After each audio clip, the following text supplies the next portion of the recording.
So let us again just take a deep breath.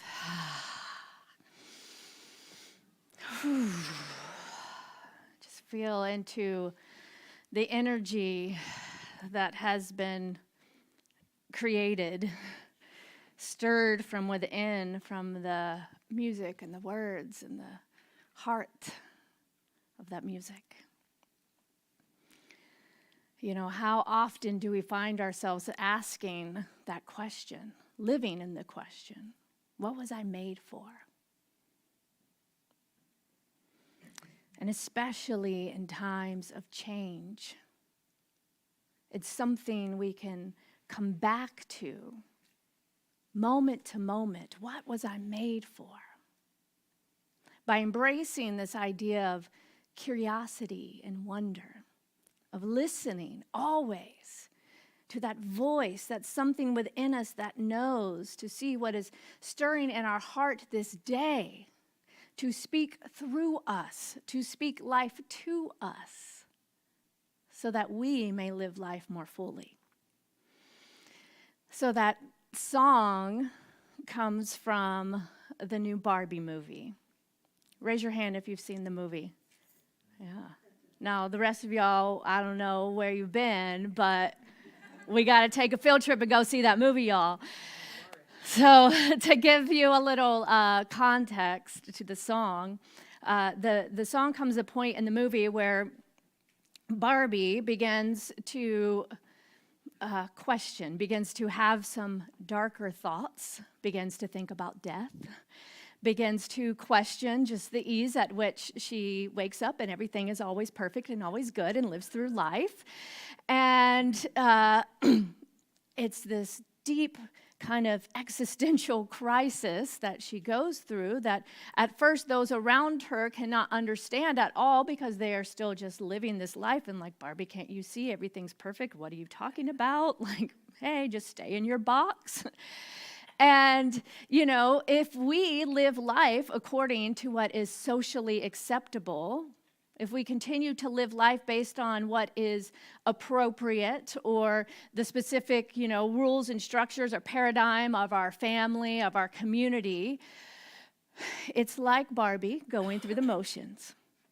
But I find for myself, and imagine it's true for each of us, that there will be a moment, if not many moments, where we may wake up one day and find ourselves questioning, find ourselves wondering, what is this really all about? What am I here for? What are these feelings and these thoughts that are stirring within me?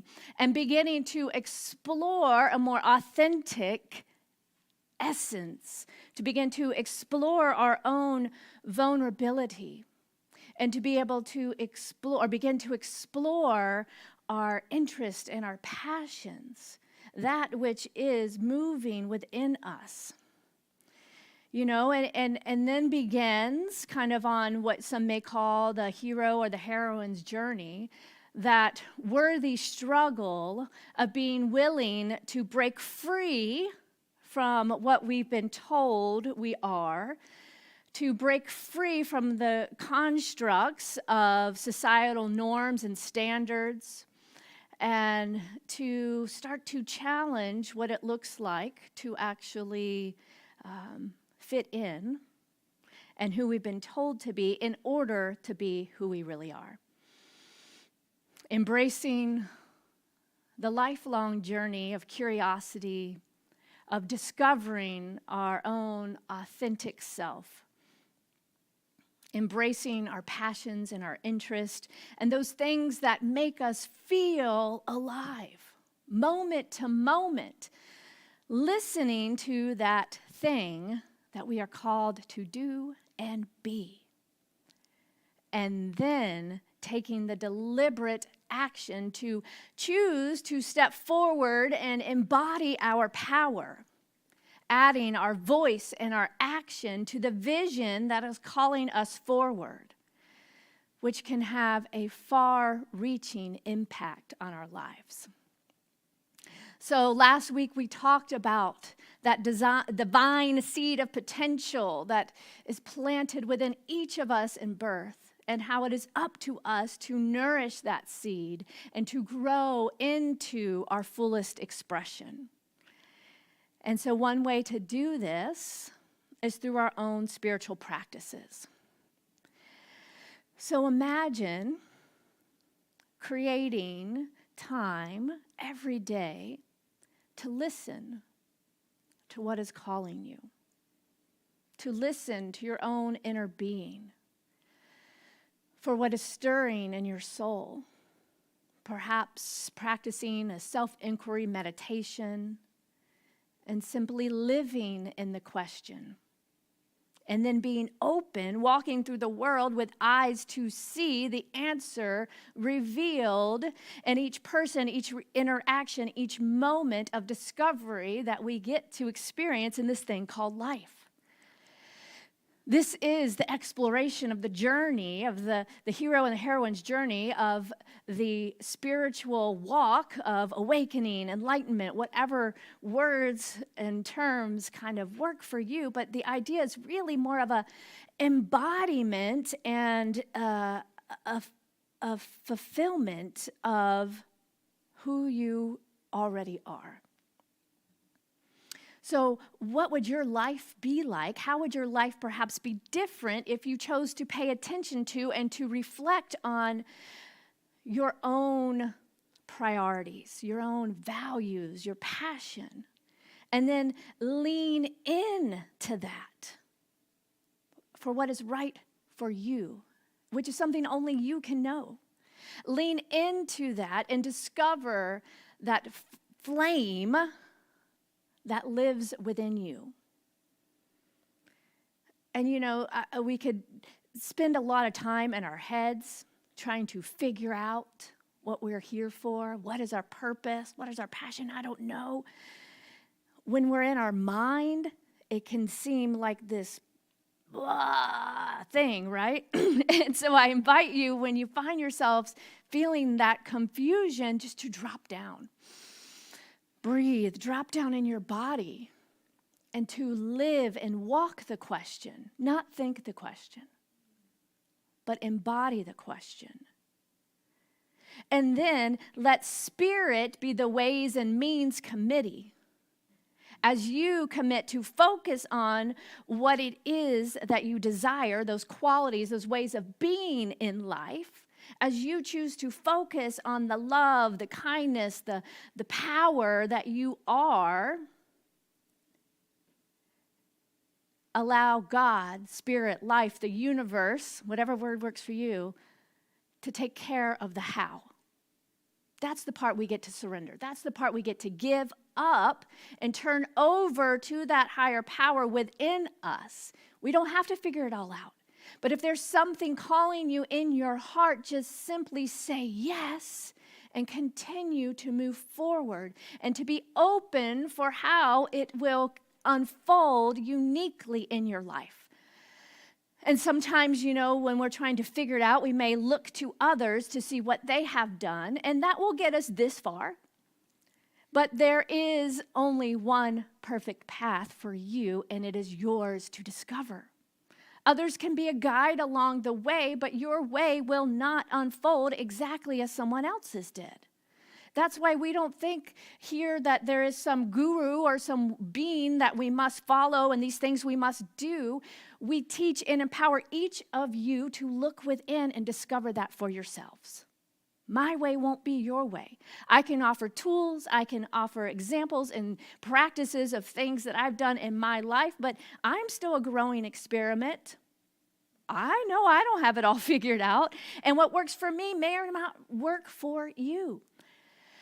So we do this by starting with the simple things. Find those simple things in life that naturally restore your energy, that make you feel alive. Each day, do something that you love, that brings you joy.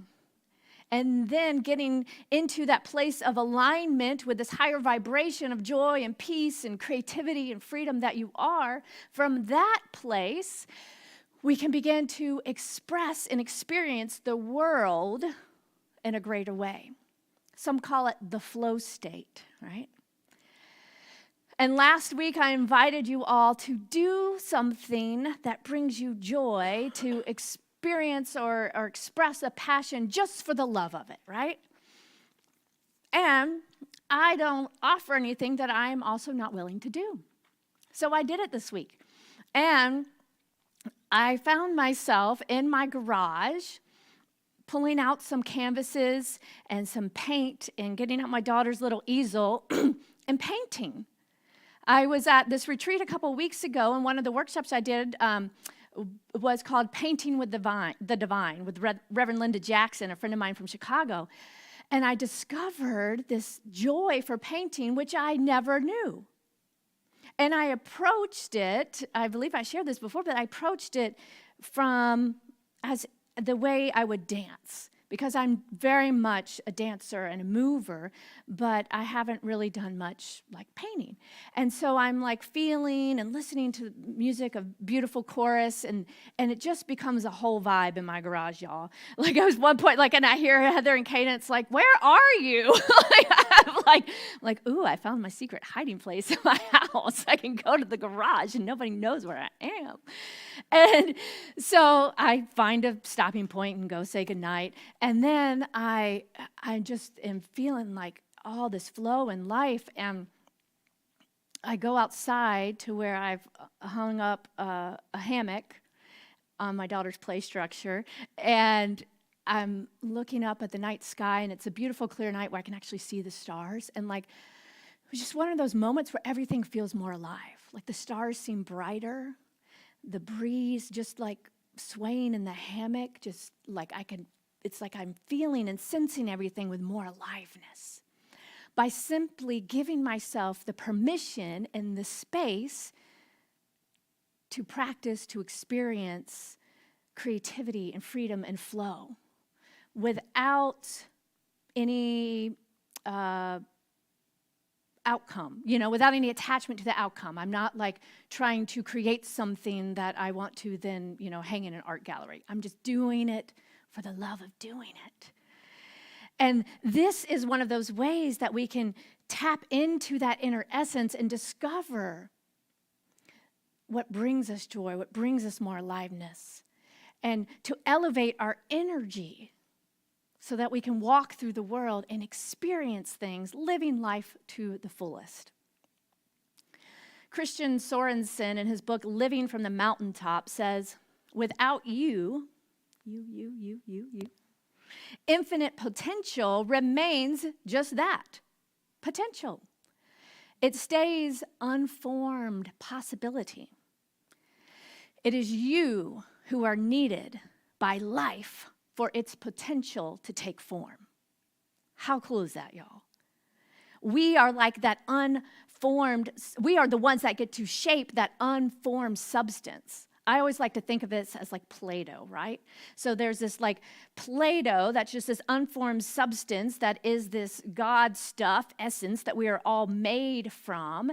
And it remains just infinite potential until we decide to shape it and to create and to see what is birthed and formed. And then all of a sudden this pile of dough can become a heart or a tree or anything you decide to allow it to take shape as. And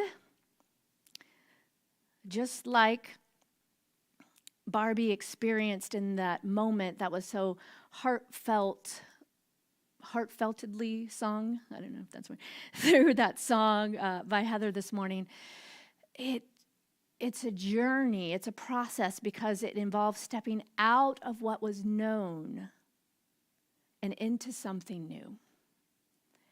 And it is only by stepping out of our comfort zone that we can experience something new, that we grow and that we expand.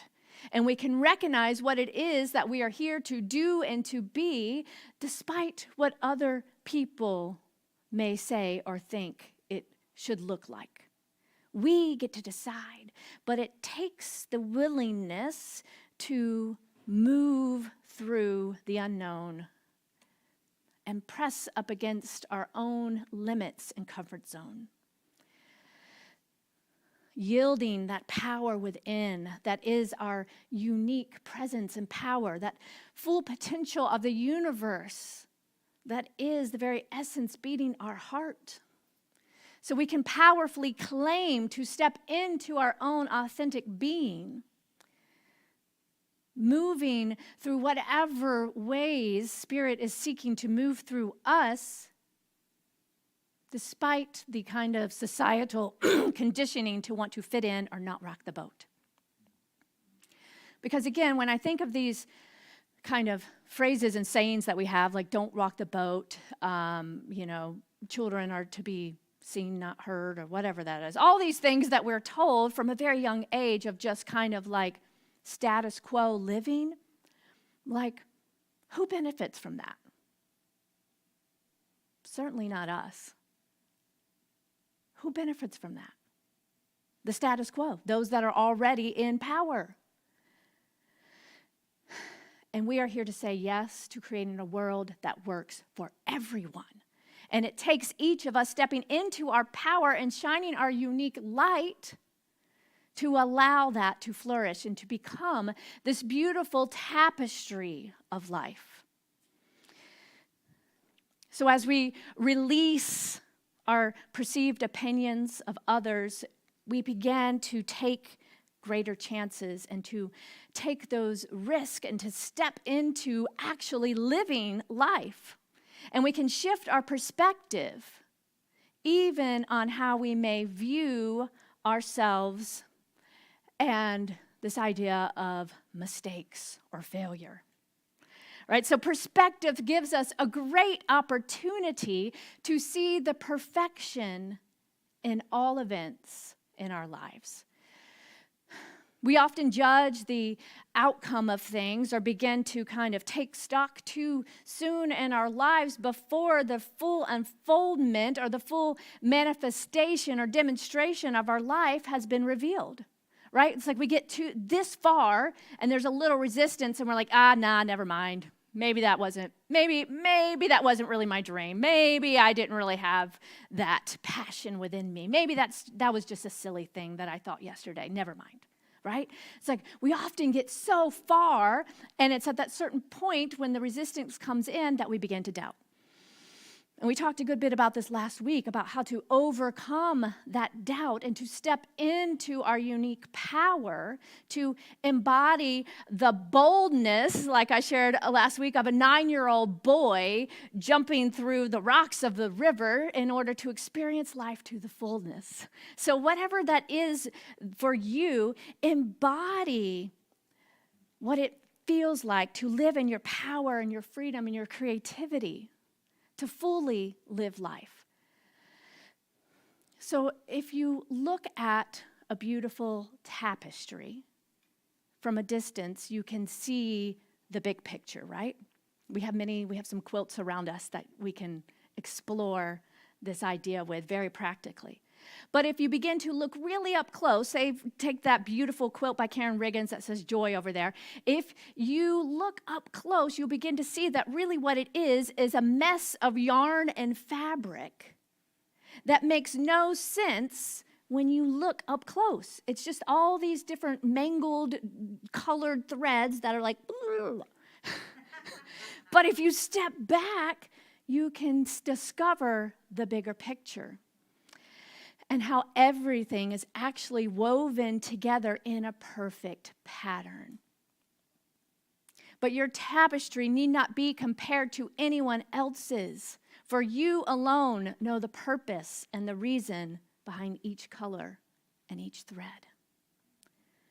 So are you ready to break free from the self-doubt and the judgment and the ideas and the opinions of everyone else, and not look too closely at just your own messy threads and start to judge them and think, well, this isn't pretty, or this isn't quite it, or this makes no sense? Are you ready to release all the fear and the doubt and the judgment and to discover what is possible, to discover the bigger picture in your life?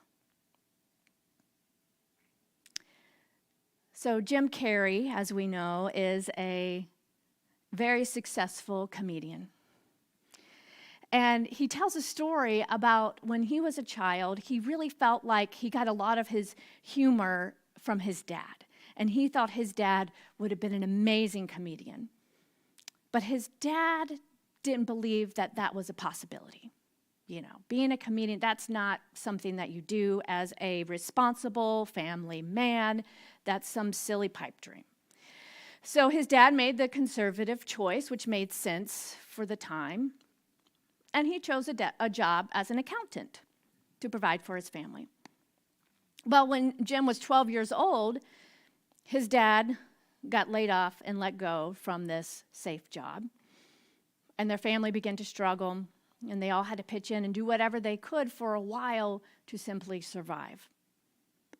And it was in that moment that Jim Carrey decided that instead of going in living life from the fear of seeking something safe, of seeking the safe route, he decided he might as well take a chance and do what he loved, comedy, being silly, making people laugh, because he saw that even the safe route can lead to failure.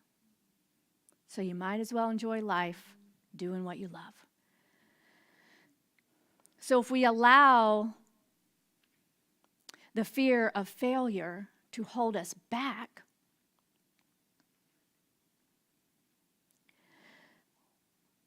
we are living from a limited aspect of this pure potentiality. How often do you take the safe route in life? Are you holding back from what actually feeds your soul because of what others may think? Or because of what you feel you should do to be responsible or liked or loved, or who knows, the many, many reasons we have for playing life safe. And I'm not talking about going and swinging from one end of the pendulum to the other and just quitting your job tomorrow with no plan or no ideas, right?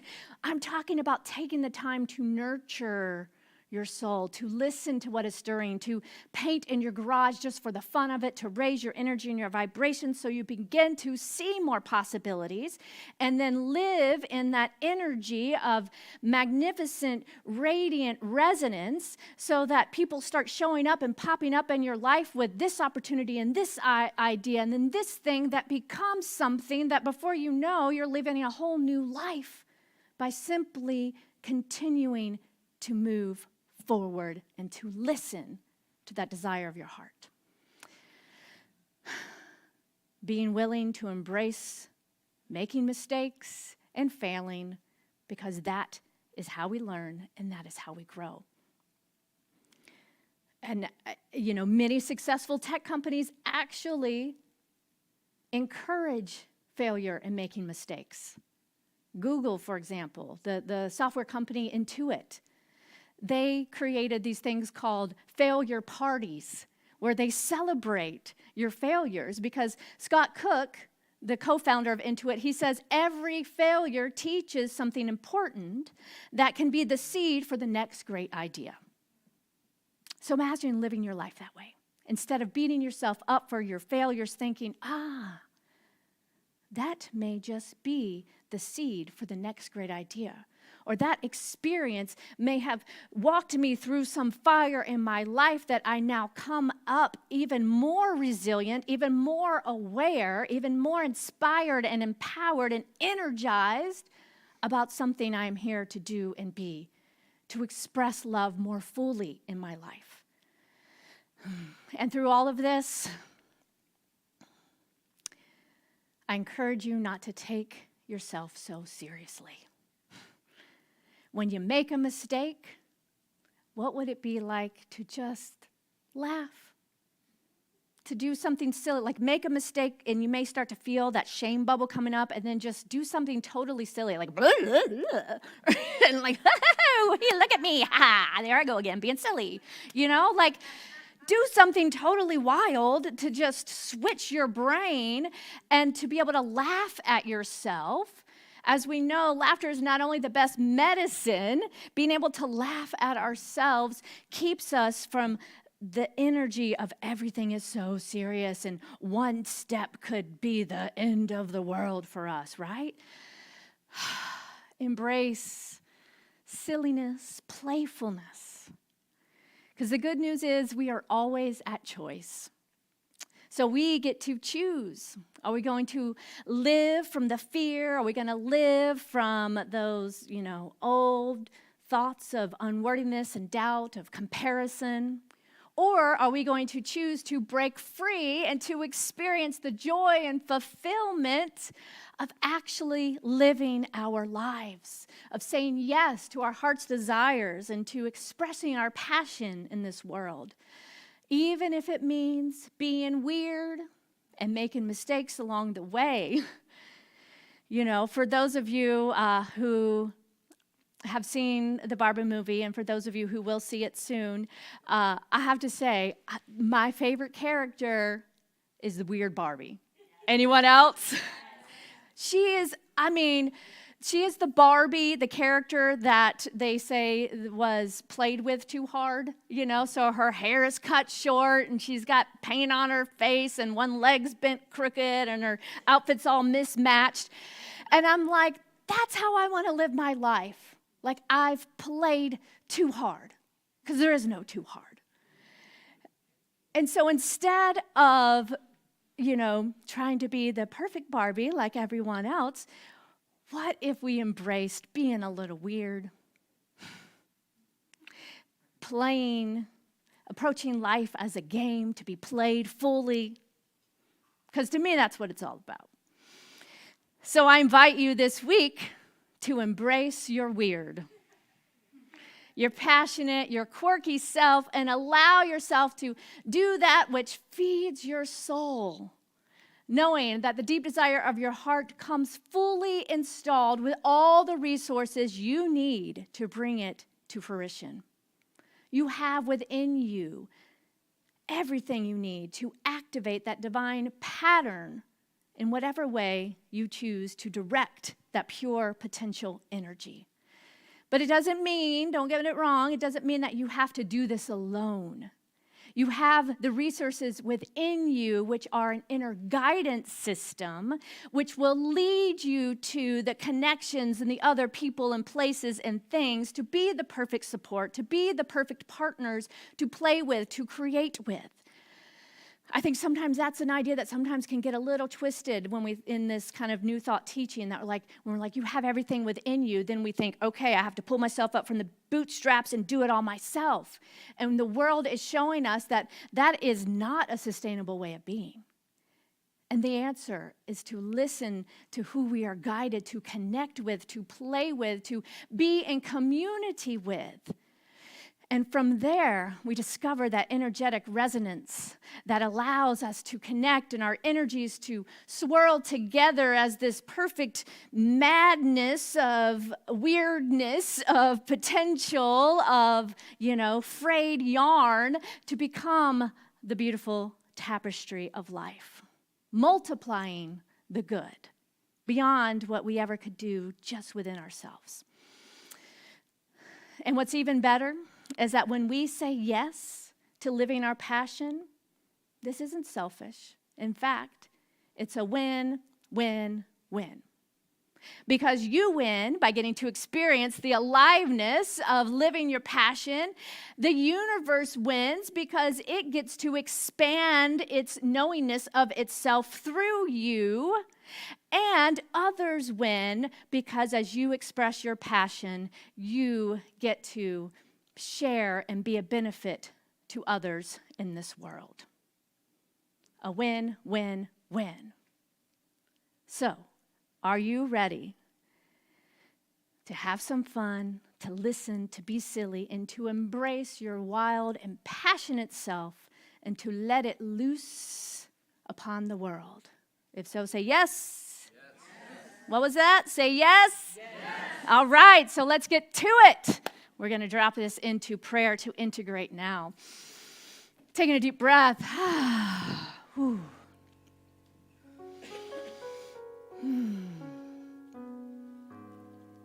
Just allowing the words that have been spoken to settle into your energetic field.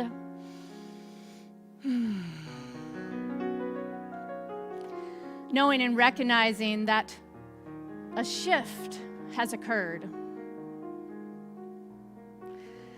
That there is a moment being revealed right here, right now, by saying yes to allowing life to move through more freely in, as, and through each of us. By saying yes to the love and the freedom and the creativity and the joy that lives within each of us. So I know and recognize that there is one universal presence, one divine source, one cosmic isness that is the very essential life itself, that is living and moving and having its being in, as, and through me right here, right now. And as I speak this word not only for myself, but on behalf of each and every person hearing the sound of my voice right here, right now, in the eternal now moment. Knowing that life is happening through me right now, as joy, as wholeness, as creativity, as freedom, that I get to say yes to discovering, to living life fully, playfully, all that I am here to be and to do, and to always live in the question of what is seeking to be known now. What is mine to do? Who am I becoming? Leaning into that pool of becoming and saying yes to allowing the fullness of life through me to be birthed as a win-win-win. So again, taking a deep breath, allowing this to move through, to settle in.